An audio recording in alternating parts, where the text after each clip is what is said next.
আলাইকুম ওয়া রাহমাতুল্লাহি ওয়া বারাকাতুহু। যেভাবে সালামের জবাব দিয়েছেন মনে হয় আমি পীরগঞ্জ সব থেকে বড় গুরুস্থানের মধ্যে এসে সালাম দিয়েছি। এই মুসলমানদের মতো মুখে জবান দিয়ে আরেকবার সালামের জবাব উচ্চস্বরে জবান খুলে যেই মন আল্লাহ সুবহানাহু ওয়া তাআলা আপনাকে আমাকে সুন্দর একটা জবান দিয়েছেন, এই জবান দিয়ে সালামের জবাব দেওয়া যাবে তো ইনশাআল্লাহ। আসসালামু আলাইকুম ওয়া রাহমাতুল্লাহি ওয়া বারাকাতুহু। আপনারা এই মাহফিল পেয়ে খুশি না বেজার? যারা বলেন যদি হয়ে থাকেন খুশি, মুখে নিয়ে হাসি একটা তাকবীর দেন। নারায়ে তাকবীর, নারায়ে তাকবীর। দিন ইসলাম, দিন ইসলাম। নাস্তিকতা নিবাজ্জাত, দিন ইসলাম জিন্দাবাদ। নাস্তিকতা নিবাজ্জাত, দিন ইসলাম জিন্দাবাদ। কোটি প্রাণের কি আওয়াজ, খোদাদ্রোহী সার পাবে না, এই বাংলায় ঠাই হবে না। মুসলমানরা জেগেছে আজ, তুলো তুলো আওয়াজ তুলো, জোর কদমে সামনে চলো, বজ্রকণ্ঠে আওয়াজ তুলো, সবাই মিলে একে তালে দাও না স্লোগান। নারায়ে তাকবীর, নারায়ে তাকবীর, নারায়ে তাকবীর। ইসলামের জন্য দেশের হয়েছে জন্ম, ইসলামের বিরুদ্ধে গেলে দেশ হবে ভিন্ন। কথা বলেন ঠিক কিনা? ইসলামের জন্য দেশের হয়েছে জন্ম, ইসলামের বিরুদ্ধে গেলে দেশ হবে ভিন্ন। ইসলামের বিরুদ্ধে যারা নিয়েছ অবস্থান, এই বাংলায় ঠাই হবে না। যাও হিন্দুস্তান, যাও হিন্দুস্তান। যার কদমে সামনে চলো, বজ্রকণ্ঠে আওয়াজ তোলো, সবাই মিলে একে তালে দাও না স্লোগান। নারায়ে তাকবীর, নারায়ে তাকবীর। মুসলমানের এই দেশেতে নাস্তিকদের ঠাই নাই, নাস্তিকদের পক্ষে যারা তাদের কোনো রক্ষা নাই। কথা বলেন ঠিক কিনা? নাস্তিকতা নিবাজ্জাত, দিন ইসলাম জিন্দাবাদ। নাস্তিকতা নিবাজ্জাত, দিন ইসলাম জিন্দাবাদ। কোটি প্রাণের কি আওয়াজ, খোদাদ্রোহী চার পাবে না, এই বাংলায় ঠাই হবে না। মুসলমানরা জেগেছে আজ, তোলো তোলো আওয়াজ তোলো, জোর কদমে সামনে চলো, বজ্রকণ্ঠে আওয়াজ তোলো, সবাই মিলে একে তালে দাও না স্লোগান। নারায়ে তাকবীর, নারায়ে তাকবীর। এই মুসলমান নারায়ে তাকবীরের ধ্বনি দিতে আপনাদের কোনো ভয় আছে? এই জোরে বলেন আল্লাহু আকবারের ধ্বনি দিতে মুসলমান কখনো ভয় করে না। কথা বলেন ঠিক কিনা? নারায়ে তাকবীরের কারণে 17টি বছর যারাই বাংলার জমিনে জুলুম করেছিল, অত্যাচার করেছিল, এই বাংলার জমিনে তাদের ঠাঁই হয়নি। কথা বলেন ঠিক কিনা? এই কথা বলেন ঠিক কিনা?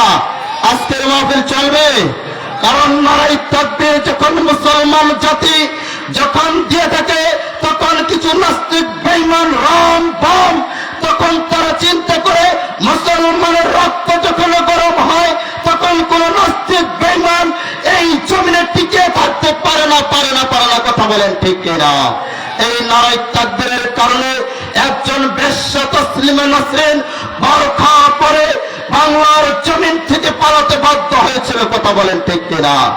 এই কথা বলেন ঠিক কিনা? এই নারায়ে তাকবীরের কারণে গৌর গোবিন্দ রাজপ্রাসাদ ভেঙে খান খান হয়ে গেছিল।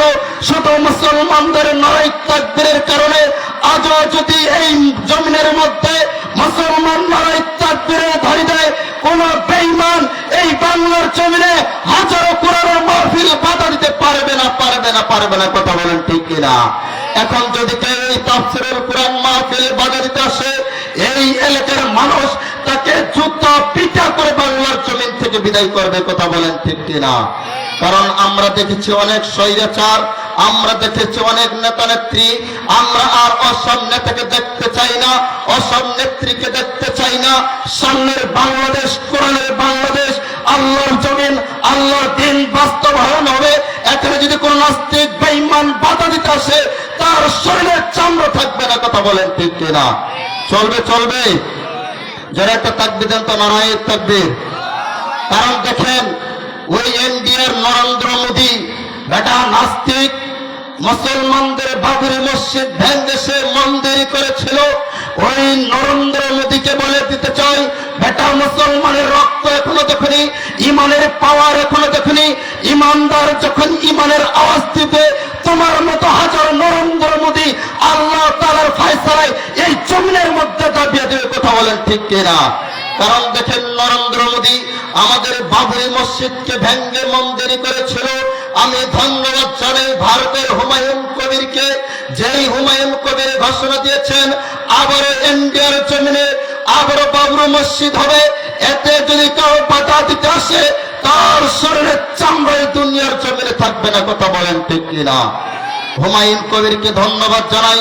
হুমায়ুন কবির যখন এই দুনিয়ার জমিনে একটা ডাক দিয়েছে, আবার এই জমিনে আর একটা বাবরি মসজিদ হবে।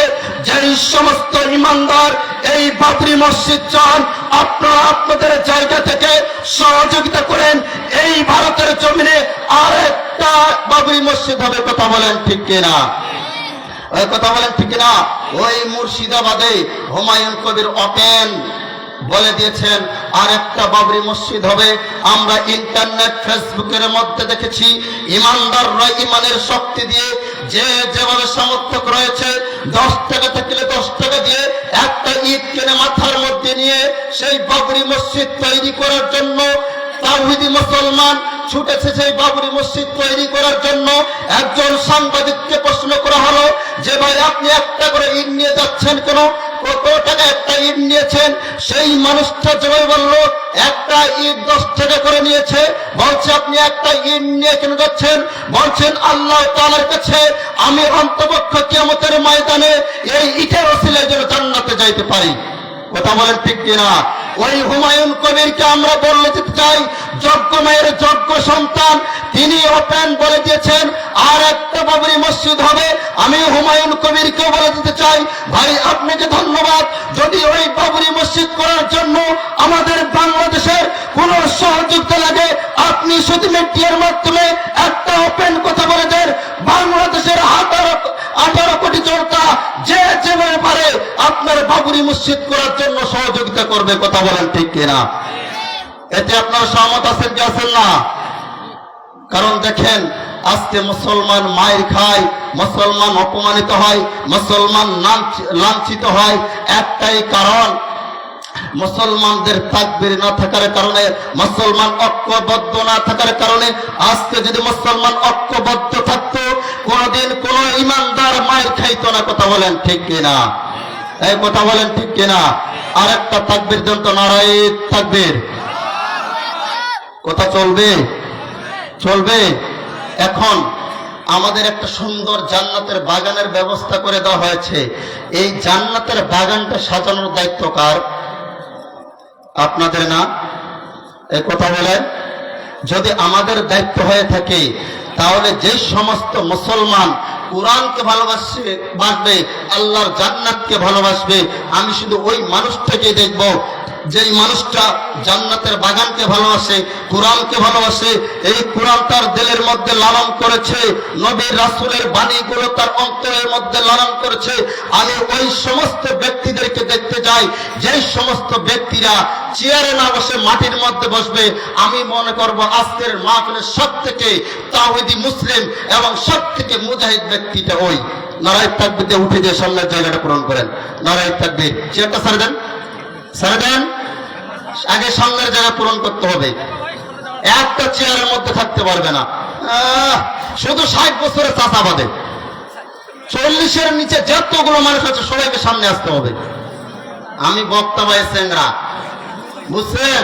কেবল শুরু, যতক্ষণ সময় পাবো ইনশাআল্লাহ। এই যে এখনো কিছু বসে আছে যুবকরা, এই যুবক ভাইরা আসে না কেন? আজকে যদি এখানে মমতা জাপা আসতো, একদম বুড়া টাকার নাম পিছিয়েছে, একদম মাপলা ঘরের মধ্যে বাঁধিয়া একদম সামনের দিকে আসতো। কথা বলেন ঠিক কিনা?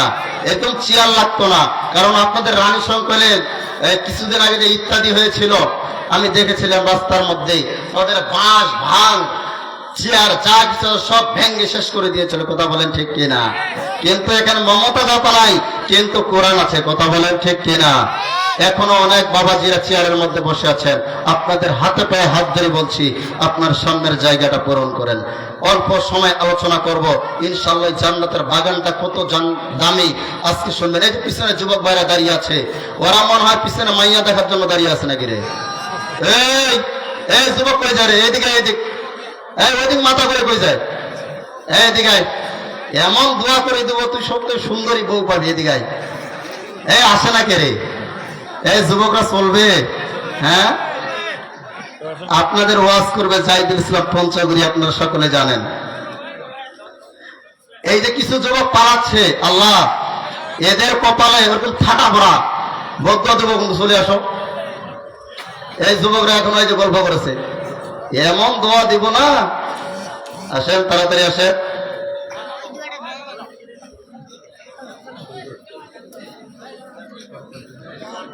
আলহামদুলিল্লাহ, খুব সুন্দর একটা পরিবেশ তৈরি হয়েছে, বলেন আলহামদুলিল্লাহ। আল্লাহ রাব্বুল আলামিন কুরআনুল কারীমের মধ্যে ডাক দিয়ে বলেন, ইয়া আইয়ুহাল্লাযীনা আমানু তুবু ইলাল্লাহি তাওবাতান নাসুহা। বলেন আল্লাহু আকবার। আল্লাহ রাব্বুল আলামিন কুরআনুল কারীমের মধ্যে ডাক দিয়ে বলেন, হে আমার বান্দা বান্দীরা, যাদেরকে আমি আল্লাহ রাব্বুল আলামিন দুনিয়ার জমিনে পাঠিয়েছি, দুনিয়ার জমিনে যাওয়ার পরে তুমি শয়তানের ধোঁকায় পড়িয়া তুমি দুনিয়ার জমিনে অন্যায় করবা, অপরাধ করবা, নিজের উপরে জুলুম করবা। অন্যায় অপরাধ করার পরে যে ব্যক্তিটা আমার আল্লাহর কাছে আসে বলবেন, আল্লাহ দুনিয়ার জমিনে আমি বড় অপরাধ করে ফেলছি, বড় অন্যায় করে ফেলছি, শয়তানের ধোঁকায় পড়িয়া আমি অন্যায় করার পরে আমার অন্যায়ের ভুলটা আমি বুঝতে পারছি। আল্লাহ গো, আমার ভুল বুঝতে পেরে আমি তোমার কাছে তওবা করতেছি, আর কোনদিন তোমার সাথে আমি বেয়াদবি করব না। কোন ব্যক্তি যদি এই আয়াতকে ফলো করে, আল্লাহি আল্লাহর কসম, ওই ব্যক্তিটা দুনিয়ার জমিনে জান্নাতি হয়ে যাবে। কথা বলেন ঠিক কিনা? কারণ শয়তান সব থেকে মানুষকে দুনিয়ার জমিনে ধোঁকা দেয়। এখনো পর্যন্ত অনেক মানুষ দোকানপাটে ঘোরাফেরা করতেছে। এই শয়তান ডাক দিয়ে বলেন, বান্দারে ওই জায়গার মধ্যে তুমি যাবে না, ওই জায়গার মধ্যে গেলেই তুমি রাস্তাঘাটে মেয়েদেরকে দেখতে পারবা না, তোমার মেয়েকে দেখিয়া তুমি বাড়িতে চলে যাবা। অসংখ্য যুবক এসেছে, তারা দোকানপাটে ঘুরে বাদাম খেয়ে মেয়েদেরকে ডিস্টার্ব করে এখান থেকে বিদায় নিয়ে চলে যাবে।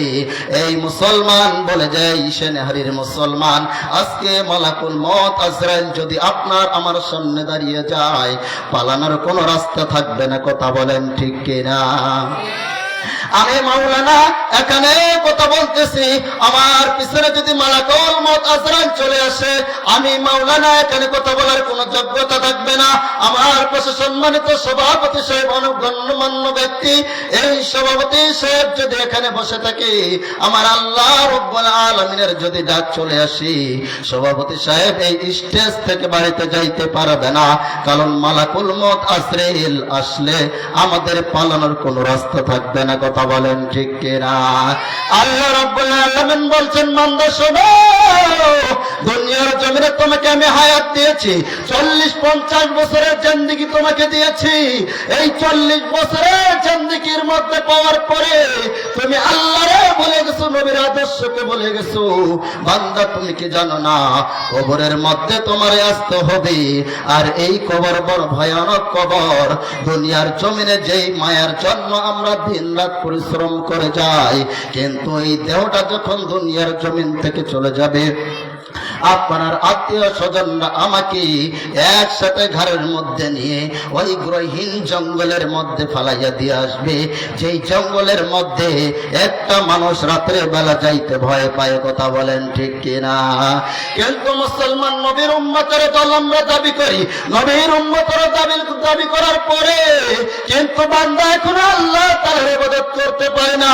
আল্লাহ রাব্বুল আলামিন বলছেন, বান্দা শোনো, দুনিয়ার জমিনে তোমাকে আমি যে জিন্দেগি দিয়েছি, এই জিন্দেগির মধ্যে মানুষ এত মায়া মহব্বতের মধ্যে পড়ে গেছে, মানুষ এত মানুষের প্রতি ভালোবাসা বেড়ে গেছে, মানুষ আজকে দুনিয়ার জমিনে এমন এক জায়গার মধ্যে পড়ে গেছে, মানুষ আজকে সব থেকে ধোঁকার মধ্যে পড়ে গেছে। আর এই দুনিয়ার জমিনটা মানুষের মধ্যে ধোঁকা, কথা বলেন ঠিক কিনা? আলোচনা বুঝে যায় কি যায় না? কথা বলেন। কারণ মুসলমান তখন আলোচনা বুঝবে যখন আমার আল্লাহ তাআলার কিতাবগুলো মন দিয়ে শুনবে, অন্তর দিয়ে শুনবে। আমার আল্লাহ বলছেন ওই ব্যক্তিটা জান্নাতের বাগান থেকে কিছু নিয়ে যাইতে পারবে। আর যতক্ষণ পর্যন্ত ওই ব্যক্তিটা আমার কথাগুলো বুঝতে পারবে না, ততক্ষণ পর্যন্ত ওই ব্যক্তিটা সামনের দিকে ভালো কাজ করতে পারবে না।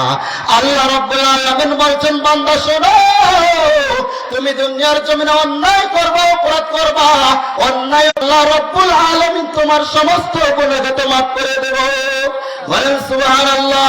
আল্লাহ রাব্বুল আলামিন বলছেন, বান্দা জানো দুনিয়ার জমিনে আমি তোমার কত মহব্বত করি, কত ভালোবাসি। আমি আল্লাহ রাব্বুল আলামিনের কাছে 100% মায়া রয়েছে।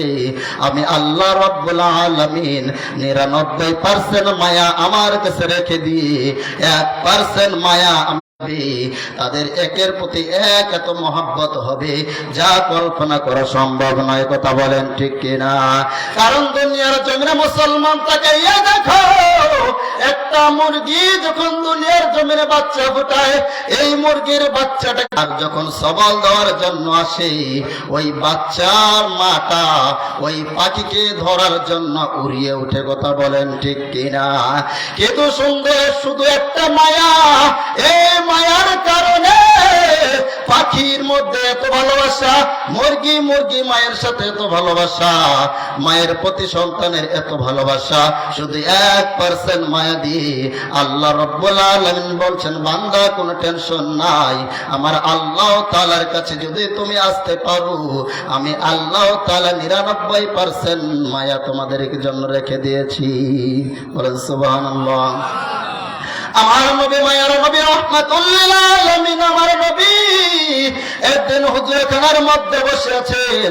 এমন তো সময় আম্মার রাদিয়াল্লাহু তাআলা আনহু আমার নবীর কাছে চলে এসেছেন, আমার নবীর দরবারে উপস্থিত। এমন তো সময় আর একজন সাহাবী হাঁটি হাঁটি পা পা করে আমার নবীর দরবারে আসতেছেন। এমন তো সময় আসার পথে ওই সাহাবী কিছু একটা গাছকে অতিক্রম করার পরে সামনের দিকে অগ্রসর হইতেছে। সামনের দিকে অগ্রসর হইতে হইতে হইতে হইতে এক পর্যায়ে একটা বড় বৃক্ষের গাছ পার হইয়া ওই সাহাবী আমার নবীর দরবারে যাইতেছেন। এমন তো সময় ওই সাহাবীর কানের মধ্যে কি যেন আওয়াজ আসলো, কি যেন চেঁচামেচি করতেছে। সাহাবায়ে কেরাম সামনের দিকে না গাইয়া পিছনের দিকে তাকাইয়া দেখে কিসের যেন আওয়াজ পাওয়া যায়। ওই সাহাবী আর সামনের দিকে আগাইল না, সামনের দিকে না যাইয়া পিছনের দিকে যাইয়া একটা বট গাছের মধ্যে দেখলো কিছু পাখির ছানা বসে রয়েছে। ওই মানুষ ওই সাহাবী পাখির ছানাগুলোকে নিয়ে যখন সামনের দিকে অগ্রসর হবে, এমন তো সময় ওই পাখির মা কোথায় থেকে যেন উড়ে আসিয়া রে ওই বাচ্চাগুলোকে নেওয়ার জন্য ওই সাহাবীর মাথার মধ্যে কেমন জানি সবল মারে। ওই সাহাবী চিন্তা করে, আল্লাহ পাখির মধ্যে যদি এত মায়া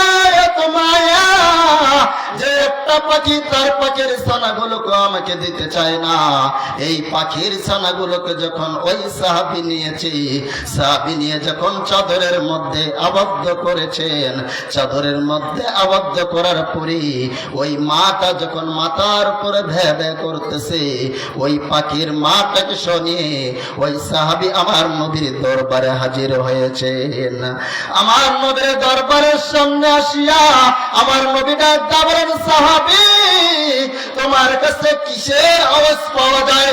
ওই সাহাবী ডাক বলেন, ইয়া রাসূলুল্লাহ, ইয়া হাবিবাল্লাহ, নবীজি আপনি কি করে বুঝলেন? ওই সাহাবী যখন এই কথা বলল, আমার নবী ডাকতে বলেন, না সাহাবী, আমি যেটা জানি সেটা তোমরা জানো না, তার আগে বলো তোমার কাছে কি রয়েছে। অনেক লম্বা ইতিহাস শর্টকাট করে দিলাম, যত প্রধান মেহমান চলে এসেছে। আমার নবী ডাকতে বলেন, সাহাবী তোমার চাদরের মধ্যে কি রয়েছে? ওই সাহাবী বললেন, ইয়া রাসূলুল্লাহ, ইয়া হাবিবাল্লাহ, নবীজি আমি যখন রাস্তা দিয়ে আসতেছিলাম, আসার সময় ওই বট গাছের নিচে কিছু পাখির ছানা পড়েছিল। এই পাখির ছানাগুলোকে আমি উঠাইয়া যখন আমার চাদরের মধ্যে আবদ্ধ করলাম, এই পাখির ছানাগুলোকে নিয়ে আপনার সামনে আমি হাজির হয়েছি। আমার নবী ডাকতে বলেন, সাহাবী তাড়াতাড়ি তাড়াতাড়ি তোমার পাখির ছানাগুলো আমাকে দিয়ে দাও। যখন ওই সাহাবী আমার নবীর সামনে পাখির ছানাগুলো রেখে দিয়েছেন, পাখির ছানাগুলো রেখে দেওয়ার সাথে সাথে ওই পাখির বাচ্চার মাটা আবার উড়িয়ে যে ওই পাখির ছানাগুলোকে ঢেকে দিয়েছেন, এর নাম হচ্ছে মায়া। আল্লাহ রাব্বুল আলামিন বুঝাইতে চাইলেন, বান্দা জানো এর থেকে হাজার হাজার গুণ আমার আল্লাহর বেশি মায়া। কথা বলেন ঠিক কিনা? আমার ভাইরা, আমার বন্ধুগণ, এই জন্য লম্বা ইতিহাস, আরো অনেক লম্বা ইতিহাস, সেই দিকে আর গেলাম না। আল্লাহ রাব্বুল আলামিন যেন আমাদেরকে প্রত্যেককে ইসলামের উপরে অটল থাকার তৌফিক দান করেন। সকলে বলে আল্লাহুম্মা আমিন। নারায়ে তাকবীর, নারায়ে তাকবীর। প্রধান বক্তার আগমন, প্রধান বক্তার আগমন। নারায়ে তাকবীর, নারায়ে তাকবীর। সম্মানিত উপস্থিতি, এখন আপনারা গুরুত্বপূর্ণ মূল্যবান আলোচনা শুনবেন। বর্তমান সময়ের ভাইরাল মিডিয়া ব্যক্তিত্ব, যিনি সারা বাংলাদেশ লাফিয়ে বেড়াচ্ছেন, জিনার দাওয়াতের কোনো অভাব নাই, এরপরও আপনাদের মাঝে যে সময়টা দিয়েছেন, আল্লাহ রাব্বুল আলামিনের কুদরত ছাড়া অন্য কিছু না। আল্লাহ রাব্বুল আলামিন ওই সব মানুষ থেকে আল্লাহ রাব্বুল আলামিন যেন সুস্থ রাখেন। সকলে বলে আল্লাহুম্মা আমিন। সকলে আমার জন্য দোয়া করবেন, আল্লাহ রাব্বুল আলামিন যেন আমাকে কোরআনের উপর অটল থাকার তৌফিক দান করেন। সকলে বলে আল্লাহুম্মা আমিন। এই বলে আজকের আলোচনা এখানে দিলাম। ওয়া আখিরি দাওয়ানা আলহামদুলিল্লাহি রাব্বিল আলামিন। আসসালামু আলাইকুম ওয়া রাহমাতুল্লাহ।